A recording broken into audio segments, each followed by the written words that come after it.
Hello, everybody. Welcome back to another episode of that FPL Show. No more Danny this week. We sent out the bat signal last week, and Danny came through for us, but he's back on the subs bench. I brought in the main man, the number 9. Brought in Rod. How you doing, mate? I'm not too bad, mate. It's been a bit of a weird couple of weeks, but it's been nice that Villa have actually managed to string some results together. So, from a football perspective, mate, I'm feeling good. How about yourself? Yeah, from a football perspective, I feel like dog shit, to be honest, mate. But other than that, I feel great. So it's all good. FPL wise, I'm like I was just talking to you before we started the video, and I'm kind of in that position now where I haven't really got anything to play for other than overall rank, which I'm not too bothered about. I only play it really for the league with my mates and stuff like that. I know you focus on the overall rank, so you've always got something to play with. But like I'm safe from the forfeit. I'm not gonna win, basically. So I'm just kind of floating around. I'm basically Aston Villa. Although we might have to talk about Aston Villa later on, Rob, because could there be a late European push on? I don't know, but we'll talk about that anyway. Anyway, Rod, just getting straight into things, really. FBR wise, I've got your team up on the screen right now. You had a. How would you describe your weekend? You finished under the average. Mate, I'm disappointed to be completely honest with you. We were just talking about overall ranks, and I had a goal of about a couple months ago of finishing top 50k. I think that's still reachable, but the last few weeks I have slipped down, and I was 35k coming into the week. I'm now 78k, so a fairly big red arrow. Still within the top 100, but yeah, it was just weird because on paper I thought I'd set up okay, but with obviously I thought Tierney against Watford might be able to do something, surely a clean sheet. But no, Livramento in 2 games managed to score me 1 point despite playing 180 minutes. And it's just disappointing, mate. Dean obviously didn't play the first game, Rudiger didn't play the second, so 64 points. I am top of both of the leagues that I want to be top of. But now it's kind of just trying to get into that top 50k and making sure I don't slip up in my mini leagues because there's some money on the line and I don't want to lose that after being ahead for so long. Yeah, I mean, to be honest, it could be worse. You could be at the bottom looking at some sort of dead trim, like Danny. Anyway, I mean, I'll go on to my week. I did finish above the average. And in our mini league, I actually came second with 75 points, so I guess I should be kind of okay with that. However, one of our mates who will get onto his team now in a minute just played an absolute blinder. In terms of my team, I had some pretty solid performers in there. It was just the fact that I kind of forgot to change my captain. So I captained Salah, who ended up getting 6 points where I had, but like I probably wouldn't have captained Coutinho, to be dead straight. So I'm okay with the 23 points in him. I did kind of fancy the Kane captain though. I don't know, man. I'm a bit upset with it. The bench, no points on the bench, so I made the right decision there. I mean, Trent, another solid performance. Ramsey picking up 6 points, but Coutinho, absolute blinder last night, scoring again. And, of course, on the weekend. But our mate Harv, I played an absolute blinder this week, Rod, didn't he? Yeah, and we've been talking the last few weeks about some fantasy, and captaining Coutinho was a great shout. I mean, as a Villa fan, I'm always quite pessimistic about captaining my own players. And he went with it, and 46 points from a captaincy is brilliant. Obviously, he's had cash from the start, and he's returned brilliantly in the last couple of weeks. And overall, 119 points is absolutely mega. It's almost double the average, and that's fired him up into the what he's joint with you on points, 1 point behind third. So the Yeah. race for second is on, and yeah, 119 points from Harv, I must say, is absolutely brilliant score, monster score, and I think that's his second 100 plus of the fantasy year. Yeah, just absolute blinder, like you said. You, it's the picks which not a lot of people had, which really surprised me of half. Like the Matty Cash pick, man. Just I was messaging in a chat last night, and I put ever since Matty Cash found out he's Polish, he seems to be a different sort of player. Obviously, he's good before, but now he's just consistently popping up in the penalty area. I think you were saying with Cash, his return in the last 4 weeks is absolutely nuts. If I get his history up, if it'll load, history, what are we saying? 18, 11, 14. I mean, in the past 3 game weeks, I mean, absolutely nuts. A really good shout in FPL in general. Looking towards the upcoming game week, Rod, have you got any changes in mind or anything like that? Yeah, so obviously there's some question marks on Bowen's fitness. Unfortunately, I didn't manage to get his number when I was in the carry with him all those weeks ago, so I've had to rely on Fantasy Football Scout, and they've got a question mark over his fitness. I don't think he came off last night in the Europa League. Oh no, against Liverpool, wasn't it, on the weekend? Sorry. Yeah, he wasn't even in the squad last night, so that basically made me think I can't see him being fit for Sunday, and even if he is fit, I don't think they're going to risk him, especially with all these important games they got coming up. So I did Bowen to Saka. Obviously, Saka doubles this week. He's been brilliant, and Saka doesn't blank next week. But it feels a bit counter effective because Bowen doesn't blank next week. So I've gone for the extra game with Saka doubling, but hopefully Bowen isn't fit for the next week or so, because then the Saka move could prove to be quite good. But apart from that, I think Captain Salah, obviously he's got a double, and I'm going into the game week with 7 doublers, providing Jota plays both games. So yeah.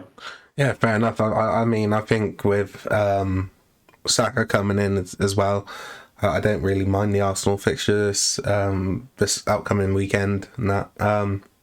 They got a double as well, haven't they?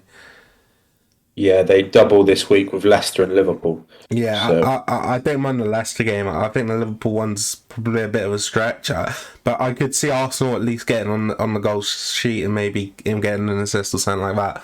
I think in terms of Bowen coming out, I think he's had a really phenomenal season, don't get me wrong, but I think the past few weeks he's kind of cooled down a bit. He's not really hitting the heights in fantasy we probably wanted him to. But other than that, I think some really solid moves from you, Rod. In terms of me, I've got 3 moves this week. I think I'm taking an 8-point hit. So basically, Robert's out. Who else was it? Bowen and someone else in the midfield. I need to see my team. Was it Ramsey? Oh no, Jota. Sorry. Yeah, so Jota out. And I ended up going with Kuleveski, Rudiger, and Rafinha. A bit of an interesting one, Rod, with Rafinha, just because I think Leeds' position is really interesting at the moment. And I mean, do you want to start off with Leeds? I mean, I'd be pretty cool to talk Leeds United. Yeah, I'll quickly just jump into the Rafinha pick. I like the Rafinha pick earlier on in the season, but obviously watching the game yesterday and watching the last couple of Leeds games, his head looks down. He doesn't really look like he wants to be there, and obviously we can imagine he's going to be leaving in the summer. He's probably too good to be there. But I see why you brought him in for the Norwich game.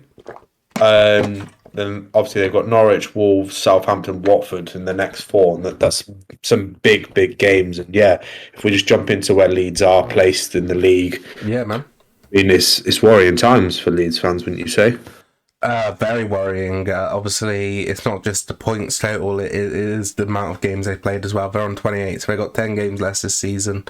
You're looking at Burnley and Everton. For me, I actually really fancy Burnley to get out of this. I don't know why. I just got that feeling, and pump up. Sean Dyche is staying up. But for Leeds, it is a bit of a nightmare. Obviously on the weekend and yesterday losing to you lot. I was speaking with Danny about it last week, Rod, and we kind of came to the conclusion that we didn't think Leeds would get anything against Leicester just because of the fact too soon for Jesse Marsch to come in and really change anything. But we thought there could be maybe signs of maybe getting a result against Villa, just upon the fact that, you know, new manager bounce and he's actually had a bit of time to work on the system. I think that was a bit of a stretch now looking back at it. But I think this Norwich game this weekend is absolutely crucial, you know. They must have like one of the worst forms in the league along with Norwich. So, you know, if they can pick up a result here, it really helped their chances of survival. And like you said with the Rafinha pick, this is why I'm going with him. I think he is their best player, especially going forwards. I don't think there's anyone in the team who offers the creativity and the you know, just that moment of brilliance out of nowhere in that lead squad like Rafinha does. And I think that if they are to stay up, Rod, it's going to be heavily down to maybe them showing a new defensive resilience and Rafinha have an absolute blinder for the rest of the season. Whether that's going to happen, yet to know. I probably don't fancy him in terms of that. I don't think it's probably possible, but we have to wait and see.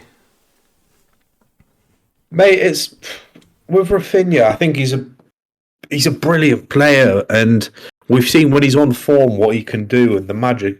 And he's got the magic in probably to keep him up this year. But the squad morale looks down. You would have thought new manager. As we'll go back to the topic of my friends, I've spoken to a few of my friends who support Leeds, and they're kind of split opinion.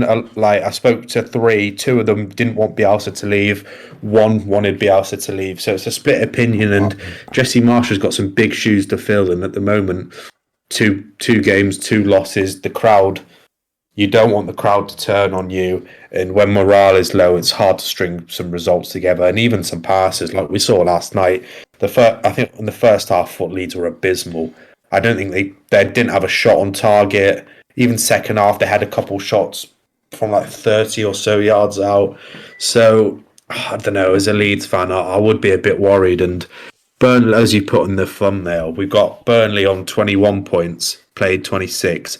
Leeds on 23 points, played 28. Burnley have 2 games in hand on them and are 2 points behind them. And Burnley got Brentford this week. It's a winnable game, but Leeds have got Norwich, and I think both games are 6-pointers, to be completely honest. And I personally am not a huge admirer of Leeds. I don't really like Leeds, so I'd be more than happy to see him go down after obviously having a decent season last year.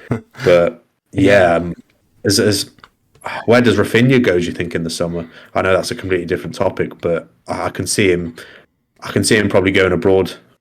Yeah, I don't think a broader move, a move away from the Premier League is out of options. I'd be interested to see if any Premier League clubs do go in for him. Obviously, with Chelsea's situation, I don't see them going in for him.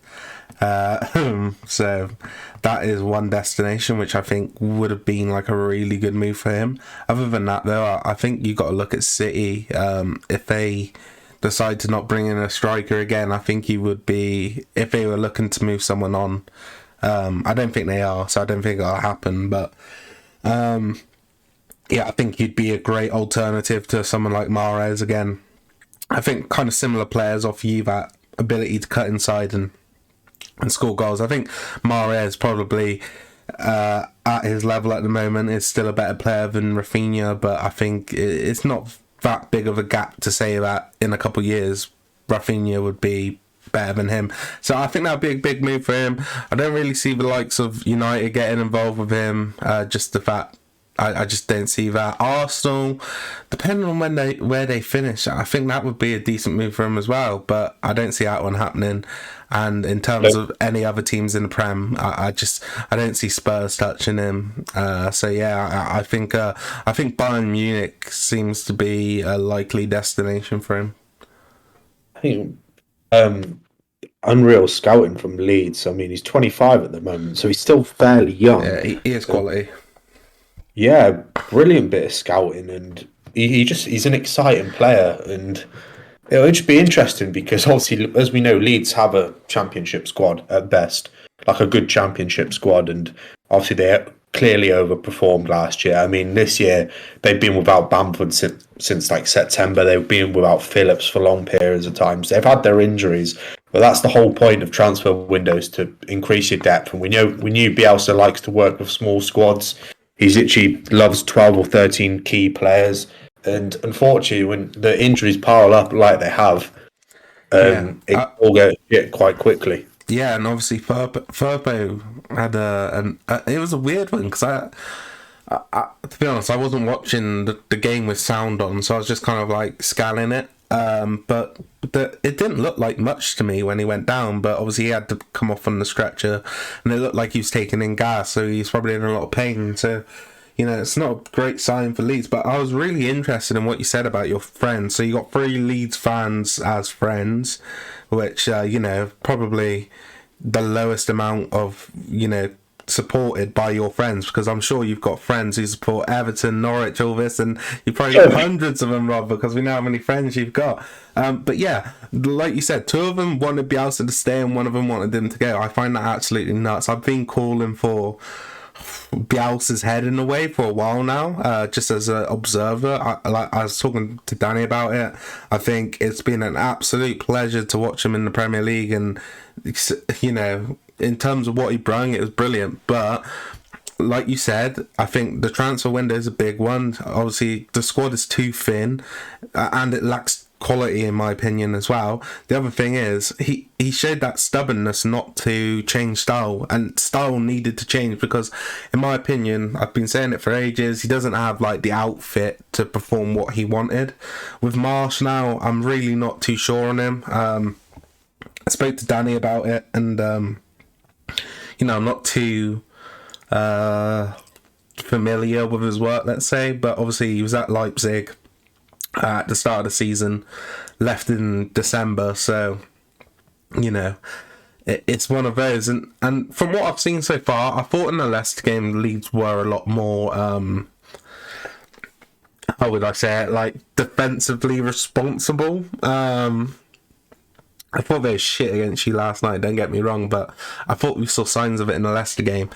I think the fact that Marsh is willing to, change things in that lead side is good, because I think if they're going to get out of this, they're going to have to get, if they could get 4 or 5 clean sheets now before the end of the season, they're probably safe. And that's the thing for me. I'm surprised that 2 Leeds fans, like obviously, out of your friends who support Leeds, 2 of them wanting Bielsa to stay, I think is kind of crazy. Just kind of off pure loyalty and, I guess, respect of him. Because I think performance-wise, he's needed to go for a while. But I'd like to get your opinions on, like, was it the right move? Do you think Marsh has got any capabilities? Because he has shown signs of them being a bit more defensively stable.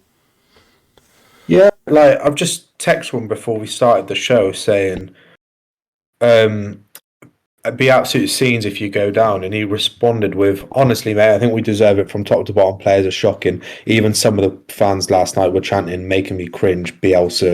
Chanting Bielsa at 3-0 down." I put, not great, huge job for Marsh to do. And yeah, like we said in that first Leicester game, I thought they were very good. I thought they attacked well. I thought defensively they looked more solid, more compact. They were harder to break through. And I think it was a bit of brilliance from Harvey Barnes. I think it was a lovely finish. Yeah, it was the 1-2, wasn't it, with the Iheanacho, and it was a brilliant goal, to be fair. One of the simple things in football, but it's so effective, the 1-2. And I thought, okay, oh shit, mate, that actually look all right. And I was messaging Harv yesterday saying, I'm really not looking forward to playing Leeds. They're our bogey team. We all, like, even earlier on in the season, we were 2-0 up at home and ended up drawing 3-3. And a couple of years ago, we were 2-0 up, lost 3-2 at home. So I hate playing them. And that was the Leeds I was expecting yesterday. And obviously Jesse Marsh came out before the players, got a huge round of applause, etc. The crowd were well up for it, and they got into Mings' head early doors. Players got into Mings' head, and I was like, we could choke it here. But they just looked so disjointed. It was like as if they'd never played together before. And considering these are the main 11 players that have played all year, so It was quite surprising. I get it's a new manager; it takes time. That's why I can understand why people didn't want to get rid of Bielsa, especially considering the legacy he's left, where he's brought him to. I think it should have given him to at least the end of the season because bringing a new manager to try and keep him up is a big, big risk. I think it would have been a risk keeping him there, Rod, when he's consistently shown a. Oh, I don't know how to put it into words almost, like, because it is kind of arrogant in the way that, he kept with his style. I respect the fact that he kept with his style, but Leeds aren't in a position to play that style. They're in a position where they're looking down and out at the moment, and I think if they would have kept playing that style, I think, obviously we've seen they've been unlucky this year with injuries, don't get me wrong. To have the players out, obviously, is one thing, but for the amount of time they've had them missing as well. But they weren't showing signs of staying up anyway, and he was leaving them just so open. I just think it's kind of crazy to, consider keeping him. I think it was the right move getting rid of him. But in terms of who they brought in, Marsh has got no Premier League experience. Do you know what? I think they needed Big Sam, if I'm being honest, Rod. I think by getting rid of Bielsa, they kind of disregarded how the Leeds fans feel. Because even now I saw in the crowd yesterday, they've got they're wearing football shirts of Bielsa's old team. They've got Argentinian flags. They've got Bielsa masks. I think I get what you're saying about his arrogance in the way he plays, but we see that it does work, and I think it works when you're in a position where you can be like, it's almost like in poker where you've got the big stack, and I think when the season starts and Leeds can go, look, let's fucking just go at teams. It kind of works. They did the year at the start of the season, and you slaughtered them like 6-0. Yeah, but in terms of like they can go up against smaller teams, like anyone from 10 and below, really, and they've got a really good fighting chance, and they can go and get a draw in a high-scoring game against one of the big teams. But they're in a point of the season now where it's the results business, and points, just a fucking draw would be fucking great for them in some of these games. But I'm honestly shocked in the fact that Leeds fans, obviously I'm not shocked in the fact that how much they appreciate him and love him for what he's done. Bring him back up to the Premier League, and last season was really phenomenal. I think it's brought a new flair to the Premier League, which I think was missing a little bit, because sometimes you don't have a team who kind of like shines. But even though they didn't finish in like a European spot or anything like that, they did shine last season. This season, they've got injuries galore. They've got a team which is thin as fuck, and he's bringing in youth players as well, which is great. They needed to do something in the market, they didn't. But consistently going with this style where there isn't really hope for a win or points, I just think it's crazy.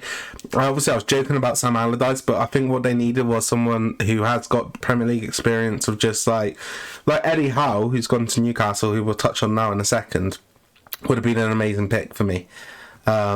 Just someone who's got that sort of experience to come in, knows the league, goes, right boys, we're setting up, this is how we're playing, we're going to try and hit teams on the break because we've got pace on the counter-attack, with James, Rafinha, even Galhart for the middle.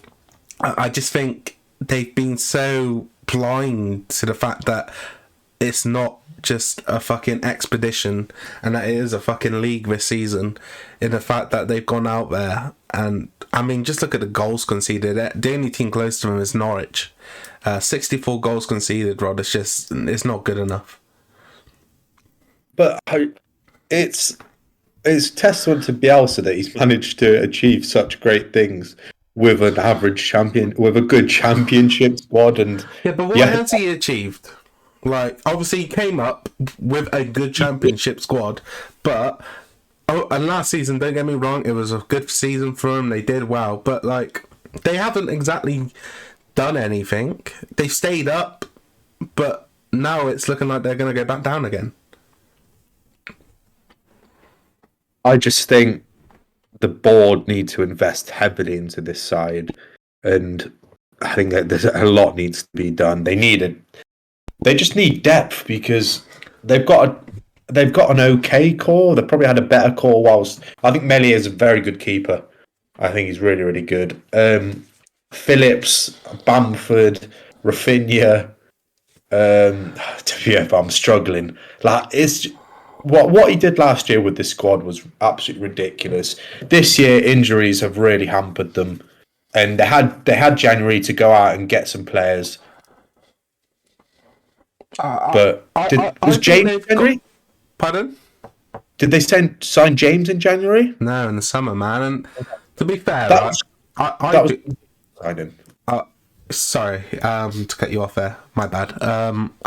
I think that they've got some really good squad players in terms of like, if they had that more depth, like someone like Click, and I actually rate Dallas, so maybe I'm being a bit harsh on it, saying that he's a squad player, but these are sort of players who are actually really decent. You know, just having in the squad to rotate or have on the bench.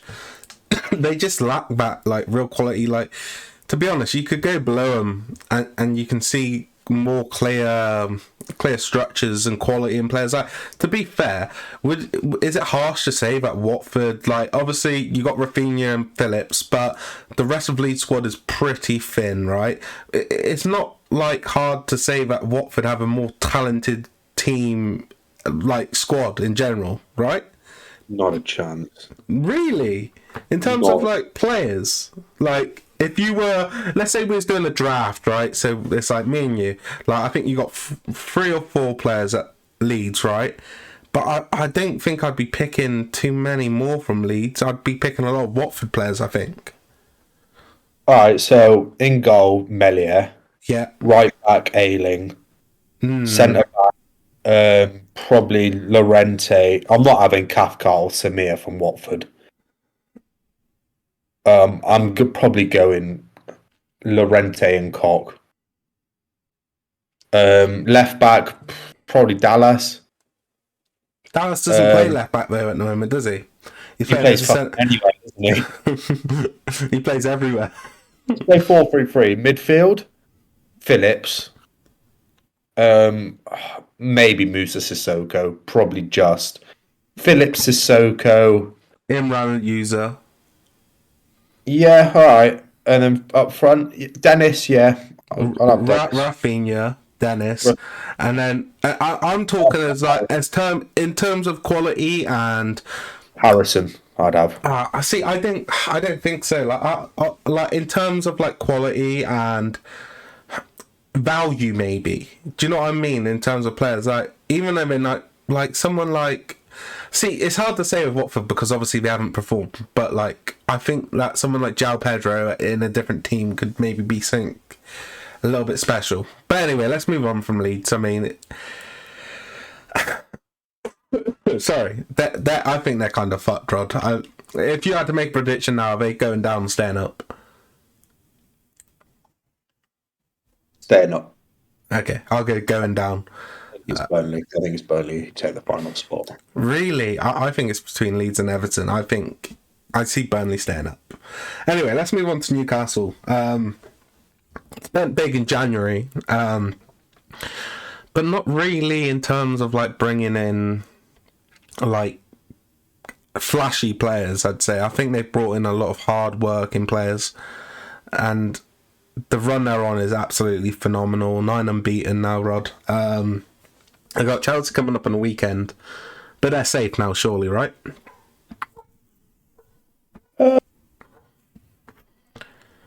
Yeah, probably. Yeah. Okay. So I want to ask you a question, Rod. Right. What is the biggest factor in Newcastle being where they're being? Is it the money spent or is it Eddie Howe? It's momentum, which has come as a result of both of those things. I think Eddie Howe's put together a good plan. It's worked, and to be honest, a few weeks ago, or just after we talked about the January transfer window, I did slate their recruitment. I thought it was average, but I've been proven wrong.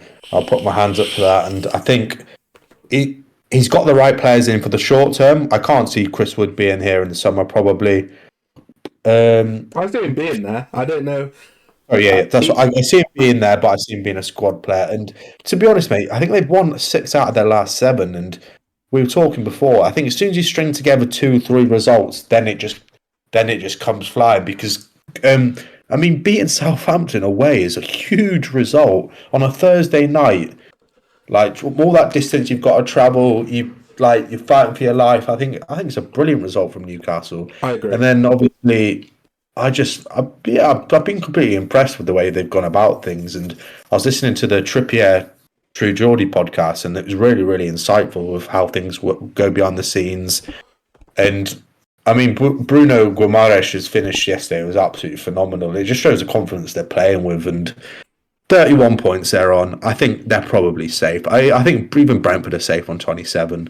So it's testament to Eddie Howe and his team's work. And as a Villa fan, I'm really not looking forward to what they do in the summer and where they are next year, because they are potentially one of the teams in the future that can challenge for those European spots. And yeah, hopefully it doesn't go to plan. Hopefully it's almost an Everton, but we'll see, I guess. yeah. But yeah, I can see where you're coming from with that momentum. For me, Eddie Howe's been the biggest factor. I think as a manager, I think he's kind of gone. He's almost been forgotten. I think you look at that Bournemouth side, who he kept in the league for years. I think they were a decent squad as well for a lot of times. They used to be a bogey team for quite a lot of teams. And then, obviously, they had that poor season where they went down. But I think Eddie Howe's kind of been like that forgotten guy. I think people forget at one point, people were calling for him to be the next Arsenal or England manager. And I think what he's shown at Newcastle is the ability to get performances out of players who you might not have even thought about. Like, I think if you look at the actual core squad which he's taken over, I think it's it's true that he has undoubtedly, just improved the players who he had in terms of a Joe Linton, a John Joe Shelby. And you look at Lascelles, he seems to be getting some form back now as well. And if you look at the players we brought in, like I said, they're not really flashy signings in terms of name or shirt signings. Maybe you could say Trippier and Guimaraes are, but if you look at Wood, Target and Dan Burn, these players have actually been kind of crucial in how they've played. I think Wood, obviously, he's lapped the goal. He got his first goal the other night. But I think the way he's played has actually really helped Newcastle. He always puts in a shift, which I think is fair to say. And, he's offered them that something different up top. I think if you look at Target, he's been pretty brilliant for him at left-back, Rod, which is kind of a surprising one, because I really didn't rate him that much at Villa this season. And Dan Burn's been absolutely phenomenal. And if you actually list the players I just read off, I don't think you would say, I think you could give them to any of the other bottom 5 clubs. So Leeds, Everton, Burnley, Watford and Norwich. Just those 3. Exclude Trippier and Guimaraes, because they haven't really had that. Other than Trippier has, but Trippier's out now. I think if you gave Dan Burn, Target, and who's the other one? Oh, Chris Wood, to any of the bottom 3 sides. Bottom 5 sides. I'm not sure they make that much of a difference. I think Eddie Howe is the difference. Yeah, testament to Eddie Howe and his team, the way he's got them playing, and to be in the position they are now compared to where they were even a month and a half ago is pretty phenomenal. And I really underestimated the power of 3 points and how far it can push you away from where you were to where you are now. And obviously Villa have strung together 3 results, and we're at 9th now, whereas we were 14th a couple of weeks ago. I mean, a month and a bit ago, Newcastle were near the relegation zone. Now there's a few teams between them and third bottom. So yeah, I feel like Newcastle were only on 15 points a few weeks ago. That's how nuts it feels like. And I think they're on 31 points now. Yeah. That's only 5 points behind Villa, who are 9th. And I mean, they're level on games with Brighton, and they're only 2 points behind them. And remember, we were praising Brighton for the majority of the season. So it's a bit crazy how the leagues work this year. And I was speaking to who was I speaking to? A Might have been Newcastle hard. friend.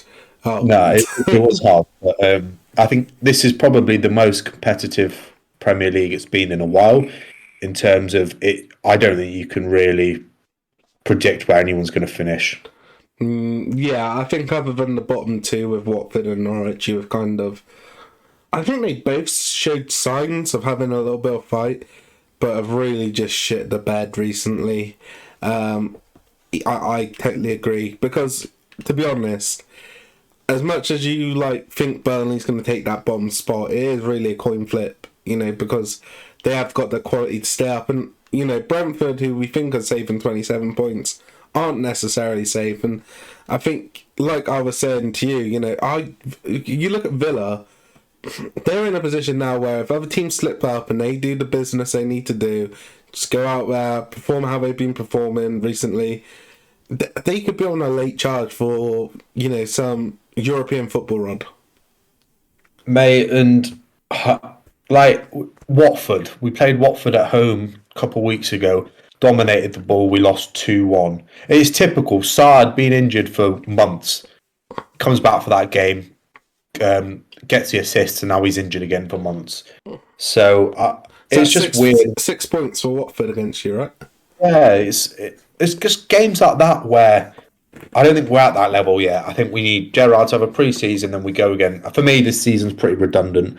I don't think we're good enough to go into the European spots, and I don't want to get myself overexcited because I hate getting too excited, and when things don't materialise, I get quite fucking down about it. But we have to beat teams we've got West Ham on the weekend. If we win that, then I'm going to be more positive. But I don't think we're good enough for those spots, and I'll take a top half finish, especially with the rollercoaster season that we've had this year. I think that's fair to say. I think you could push for it. I just have that feeling that West Ham potentially could fall apart a little bit, but we have to wait and see. But I just looked at the table, Rod, and I was thinking, Villa give them 6 points to Watford. United give up 4 points. If you actually take those points away, they'd be on 9 points, Rod, which is kind of crazy. In terms of how they picked up points against United and Villa, and they've only ever picked up 9 points other than that, which is just kind of nuts. But lastly, Rod, you want to talk about top four? What you got to say? Top four? Yeah. I've slaughtered Arsenal. Well, I did slaughter Arsenal at the start of the season. I thought bottle job mentality, but to be honest, mate, they've managed to put some results together. I thought they did look a bit criminal defensively against Watford, conceding 2 goals that are probably avoidable, albeit some good goals. But I mean, they're in 4th position with 3 games in hand on you, who are in 5th, with a point ahead. Obviously, games in hand aren't points on the board, but they're in a good position, and I wouldn't be surprised if they do manage to finish there. They've got to pull a Spurs to kind of choke this now, because having 3 games in hand, that's a potential 9 points. I disagree. Obviously, Spurs are 3 points behind Arsenal. Played an extra game of them. It's open for Spurs as well, but as a United fan, you can't be too happy with where you're sitting and how many games you've played. No, I get it, but I think I've got to kind of look at it from a non-United point of view. I don't think United have finished top 4, just the inconsistencies at the club. I actually think Spurs are the team who could do it. I just looking at Arsenal's fixtures, man, they're hard, really hard, Rod.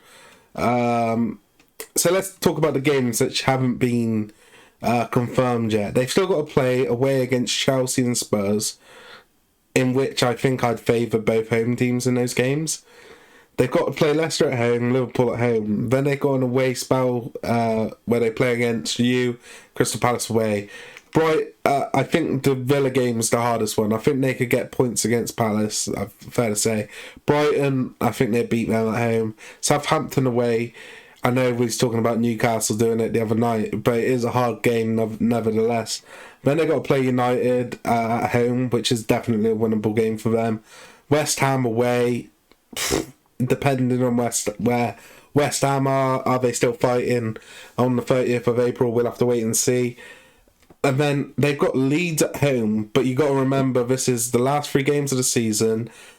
This could be do or die for Leeds United, so not an easy game. They got Newcastle away, which I think is a hard game, and then they got Everton at home. So we've kind of got a mixture of the top sides and those people who are kind of, you know, battling for positions, whether it be a Europa League or Champions League spot, or to fight and stay in the Premier League. So I think they've probably got the toughest run out of the remaining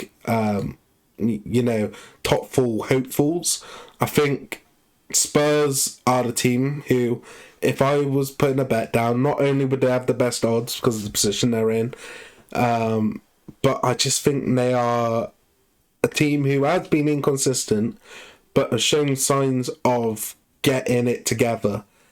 And with the quality in their squad, the run of games they've got, and how tough it is going to be for Arsenal, I find it hard to favour Arsenal at this moment in time. Yeah, but I think we've got to say that Spurs, I've just had a look at the odds. If you're a betting man, you put a quid on Spurs to finish in the top 4, you win £3.50. You put a quid on Arsenal finish top 4, you win £1.57. So exactly. I don't know. Arsenal have been the most consistent. I think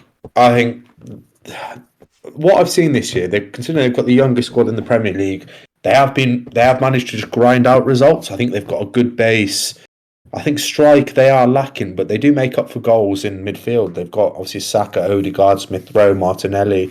So I've been impressed as of late by Arsenal, but I prefer Spurs in North London. So I wouldn't be surprised if Spurs do manage to get it, and that they've been playing well lately. I mean, they tore Everton apart midweek, and I think we saw in the first 20 minutes against Everton that they clearly had a huge gap on their counter-attack, and Spurs just continue to exploit it. They could have been 3-4-0 up at half-time. So it's interesting. We've got, Arsenal have 13 games left. Majority of teams have 11 or 12. It's going to be an interesting end to the season, who finishes where. And like you said, as it comes down to the latter stages, teams are going to be fighting for their lives with just a couple games to go. It's an interesting end, and I'm happy I'm not in that relegation battle like I was 2 years ago, where it came down to the last game against West Ham, because I was very, very nervous that game. So as a neutral, mate, it's going to be an interesting watch. Not so much for you, as you are well in the battle. Nah, I'm absolutely hating it at the moment. I think I don't know how to describe it. It's like I know my parents have been really getting pissed off watching United, especially my mum, and she gets so pissed off watching United, and she's like, fucking, this and that, and like she goes, oh, don't they just make you mad? And I'm like, it's not even that anymore. I've kind of gone to the point where, I'm just in grief. I knew that these results are gonna come, so I kind of I expect it already. So I'm not hurt. I'm just disappointed, to be honest, Rod. And honestly, I think in the next couple of seasons, it's going to get a lot worse. I think it's going to get a lot worse before it gets anywhere even close to being better. But yeah, I guess that's it on the Premier League sort of talk. I mean, let's have a look at these fixtures coming up, Rod. Kicks off on Saturday. We've got quite a few. Obviously, some teams have double game week, so yeah, we've got some. Saturday's looking a bit better there, I must say. It is looking better, but it's one of those where it's like, if you really want to watch every game, you can do. So it's pretty chill. Obviously, the Burnley-Brentford game, unless you're going to the Brentford Community Stadium, you can't watch that one legally. But there are some ways you can get flights to Poland and watch it on their TV subscription service or something like that. But anyway, Brighton against Liverpool, Rod. I think this is. I mean, we didn't even talk about title race, but Liverpool, they're coming on, so yeah, I'll go with a Liverpool win here, pretty clear, even though it's away from home. Maybe a bit of a slower 30 minutes to start the game, but I think Liverpool 4-0 by the end of it. I think obviously in the first fixture in the reverse leg, I think I thought Brighton were quite good, and I'll actually be on a flight as this game just kicks off. So hopefully I'll land and check and Salah scored 8 goals. But Liverpool, they need to continue the race. They need to keep putting pressure onto City. I was hoping maybe City would trip up against you on the weekend in the derby. They didn't. So it's a hard game for Liverpool. Brighton are going to look for some redemption. They've been poor as of late. I mean, they've lost some big games. I think they lost to Burnley, lost to Newcastle, lost to Villa in the last 3 or so. So yeah, I see it. I see it Liverpool 2-0, and I'm hoping Salah can do something. But me and the 5-6 million other players, I'm sure, will be captaining Salah. So probably doesn't really mean much. Yeah, it's basically like you might as well not have a captain at this point because Yeah, it's just irrelevant. I think it would be if you're not captaining Salah this game week, you're either one of the rare people or you stop playing fantasy after game week 4. Brentford against Burnley, Rod. I think this is a big game. I think for Burnley this is massive. Potentially for Brentford as well. I think if Brentford get the win, it just kind of gives them that breathing space and they're kind of safe then. But I'm going to go for a Burnley win. I think they make it a gritty game and I think they end up getting a 1-0 win. Weghorst goal. I would have flipped this game with the game on Sunday being televised with Chelsea Newcastle. I think this game has huge importance. I mean, it's a 6-pointer essentially. I think if Burnley win, then God, that puts so much more pressure on Leeds on Sunday. But I see it being a draw. I'm going to go 1-1 Brentford. Brentford haven't. I mean, I think they tore Norwich apart last game with a Tony hat-trick, but they haven't really impressed me as of late. But I'm going to go 1-1. Yeah, it's kind of nuts, right, that Brentford are in the Premier League, but if you told me no, they're actually playing in the Championship this season, I'd be like, I might actually believe you because they've kind of gone under the radar a lot. I think it's probably just because of how they play. I actually really enjoy the way they play, but it's not like that flashy style where Leeds came up and kind of like, oh my fucking god, you gotta watch this shit. But yeah, it's crazy how they've gone under the radar this season. You kind of forget they're in the league sometimes. United against Spurs, this is probably the biggest game of the weekend in terms of size of teams and maybe meaning of the points. And I really fancy Spurs in this, Rod. I think Conte going away against United, I think they'll be happy for United to have the ball. I could see them countering us with ease, to be honest. I think our defence has been shocking. I think Harry Maguire plays this game and he doesn't deserve to fucking play. I think there's a lot of players on that United side who have actually disgraced the club, disgraced the badge. They don't even deserve to wear the fucking shirt. I see it as a 3-1 victory for Spurs. I could see Kane getting a couple and then maybe a Son or Kulusevski goal. I'm getting in my ear that Harry Maguire's got a 6-month loan to Eddie Stobart. But I think in the reverse leg, from a Calvin. in the reverse leg, I think I think you beat them, didn't you? And it was one of Nuno's last games, am I right? Yeah, we beat them kind of. It wasn't like that difficult of a game. Yeah, I remember. I think you at home, you've got an advantage here, but you haven't really impressed me with the way you've played lately, or all season, to be honest. I checked your fantasy team last week. You brought in Kane, brilliant shout. Obviously, getting you like 13 plus points, so that's very, very good. But yeah, I probably won't be able to watch this game, but it is an exciting one. I mean, to be honest, Rod, you got to let the people know it's for good reason. You're going to Turkey this weekend, so if you're not watching the game, at least you got something going on. Mate. Yeah, I'm off to Istanbul to see what's popping. But He's looking for some beefy bundalangas out there, Rod. That's the we're going to be dropping some Istanbul games. So if we got any subscribers in Istanbul, be sure to Yeah, link if up. any of our 12 subscribers are actually from Istanbul, that would be. And 6 of them are our friends, but Yeah, fucking. Oh my god, yeah. Anyway, go on. but I'm going to go with a Man United 2-1 win. I think you're fucking crazy. I guarantee we fucking lose this game, and if we don't, I don't know. It's like I'd actually be shocked if we won this game. That's I like. Don't even know how to put it into words, but I'd be super fucking shocked. Chelsea against Newcastle. I think Newcastle might take the foot off the gas a little bit now. And, like, not in terms of like they're gonna just all of a sudden capitulate, but I think in terms of I think they are safe now. I think the players know they're safe. I don't think Eddie Howe will want to let up, but I don't see them coming into this game against Chelsea with that sort of similar intensity they've maybe been approaching these other games. So I'll go with a Chelsea win here, and I'll go for another 3-1, you know. To be honest, Chelsea are almost playing to make sure Arsenal don't catch them in third.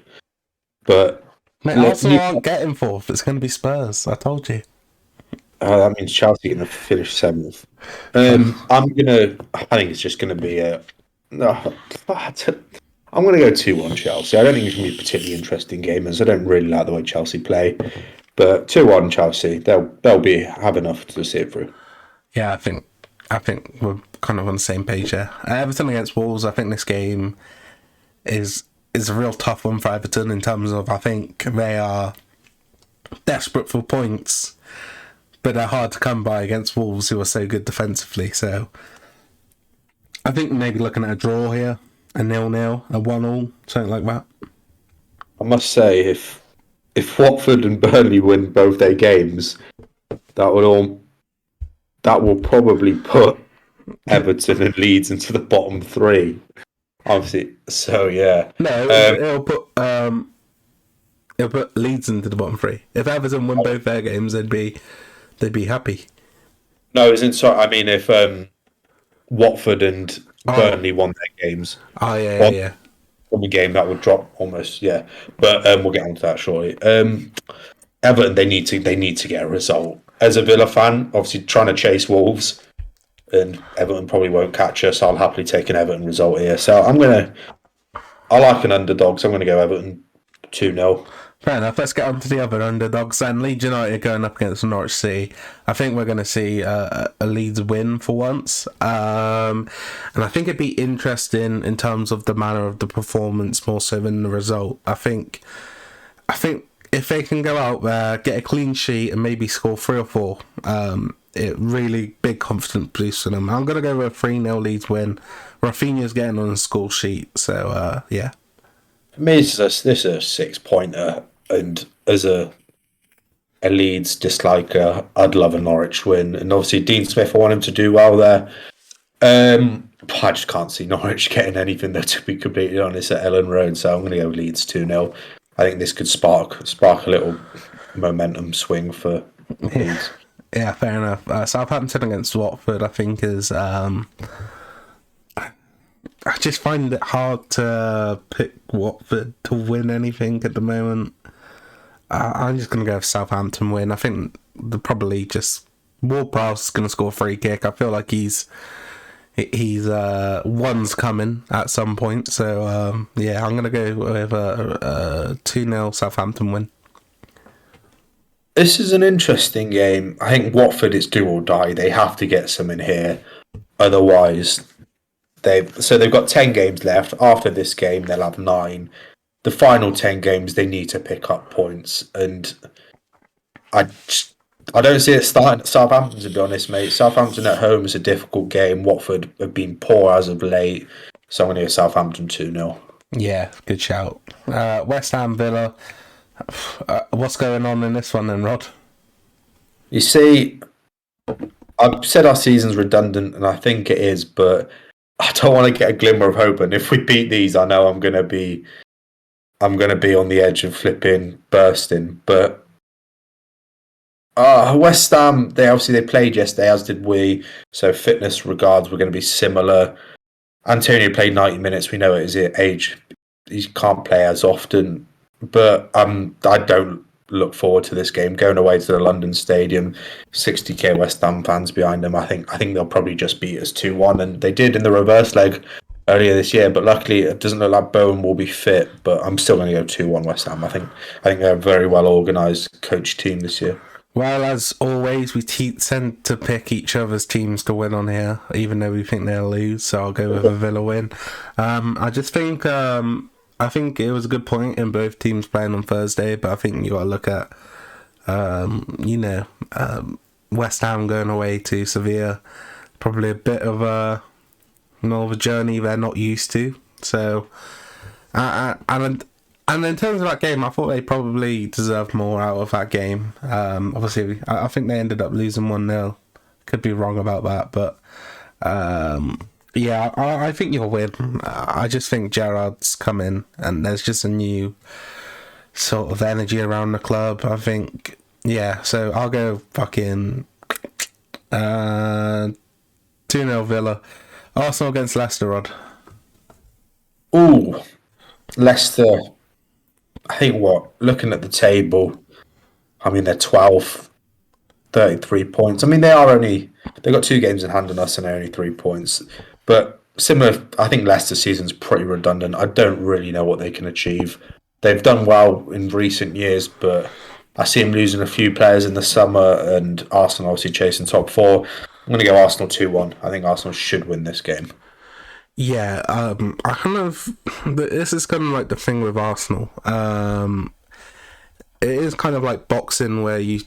Or MMA, where there's this guy who is just like... Seems to be unstoppable at the moment, or something like that, but... And it's like inevitable that they're going to win. But you just don't see that quality in them where you kind of like, you don't rate them, so every time they fight or something like that, you pick them to lose.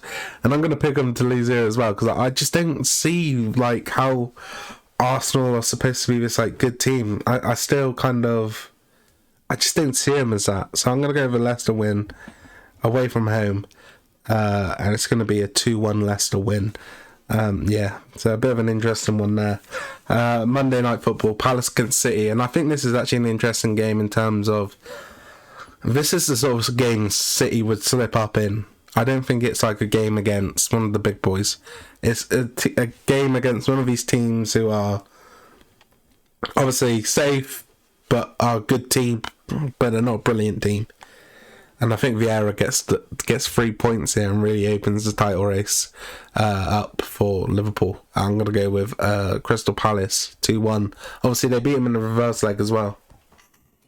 Yeah, so obviously in the reverse leg away at the Etihad, they won 2-0. Brilliant result.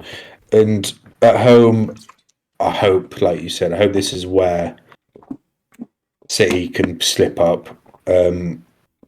But they just look pretty relentless, and I don't know. I'm going to have to probably go with Man City 2-1, but I think it'll be quite a good game for the neutral. Really? That's a rare fucking... I mean, I'm even joking about it because me and you always take the piss out of City being fucking boring. So for you today, it's going to be a good game for a neutral. In terms of Crystal Palace and the way they play, I think it'll be quite a good game. But yeah, I'm going to go with Man City 2-1. Okay, last 3 games of the game week. Brighton against Spurs on Wednesday. I think you got favour Spurs coming off that big win against United on the weekend, Rod. Fuck yeah, I think they beat United, and I think they probably go away to Brighton and probably drop points is the sort of thing they'd do. So I'll go with a 2-2.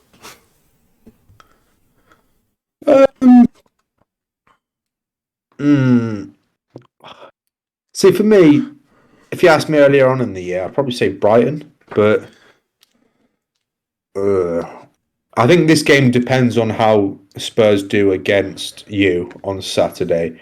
I think if Spurs win, I think Spurs win against Brighton, but I think if they lose, I see Brighton winning. So really, I think it's one of those where if they win on the weekend, they lose. I'm going to go 1. 1-1. Okay. Yeah, I think it's one of those where if they win on the weekend, they lose or draw, and if they draw or lose on the weekend, they get a win. That's Spursy. So yeah, Arsenal against Liverpool, a real big game midweek. Like I said, this is like I fancy Liverpool to win just because of how dominant they are. I think going away to the Emirates is probably going to be a bit of an easier task than it looks on paper, to be honest. I think they'll probably silence the Emirates within 30 minutes. They'll pick up a couple goals. I don't think Arsenal are that great defensively. I think obviously in the return leg, I remember watching it in Yates actually, and Liverpool kind of blitzed Arsenal 4 or so nil.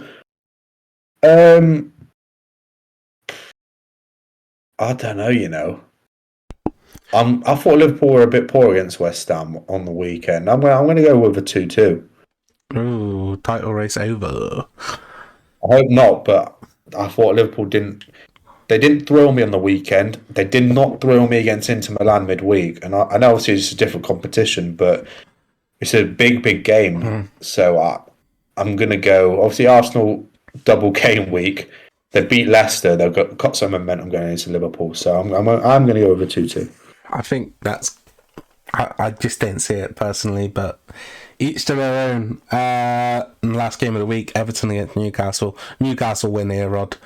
Away against Everton. Easy money. I'm going to go 2-0 Newcastle. I think it's on Prime as well, and I quite like the Prime coverage yesterday. Maybe because Villa were winning, but I'm back on Wednesday, so I'll be able to catch this game on Thursday. This is obviously Everton. Everton also have a double game week this week. Can't imagine anyone's going to have their players. Wolves, Newcastle. I see them losing to Newcastle, to be completely honest with you. Yeah. I'm going to go Newcastle 2-0. That's the thing as well, like with Newcastle, I just don't know who to pick in terms of, like, I want a Newcastle player in my fantasy team, but I'm not sure who to really go after with. They are sort of a team where they kind of like share it all around, to be fair. So yeah, that's the end of the game week, and I think it's back on Friday for game week 30 where Wolves take on Leeds. So probably do an episode on Thursday. So probably next episode will be on Thursday 17th of March, just before the Everton Newcastle game. But I think we'll have a clear enough perspective of how game week 29 is pretty much gone by then. So yeah, thank you for joining us once again on that FPL. Really enjoyed doing it for you. If you have enjoyed, please leave a like, comment below if there's anything you want to see. Please subscribe to the channel. Like we said, there's only about 12 of you, and 6 of them are our friends, so we're really in dire need. But other than that, thank you for watching, and we'll see you next time. Peace.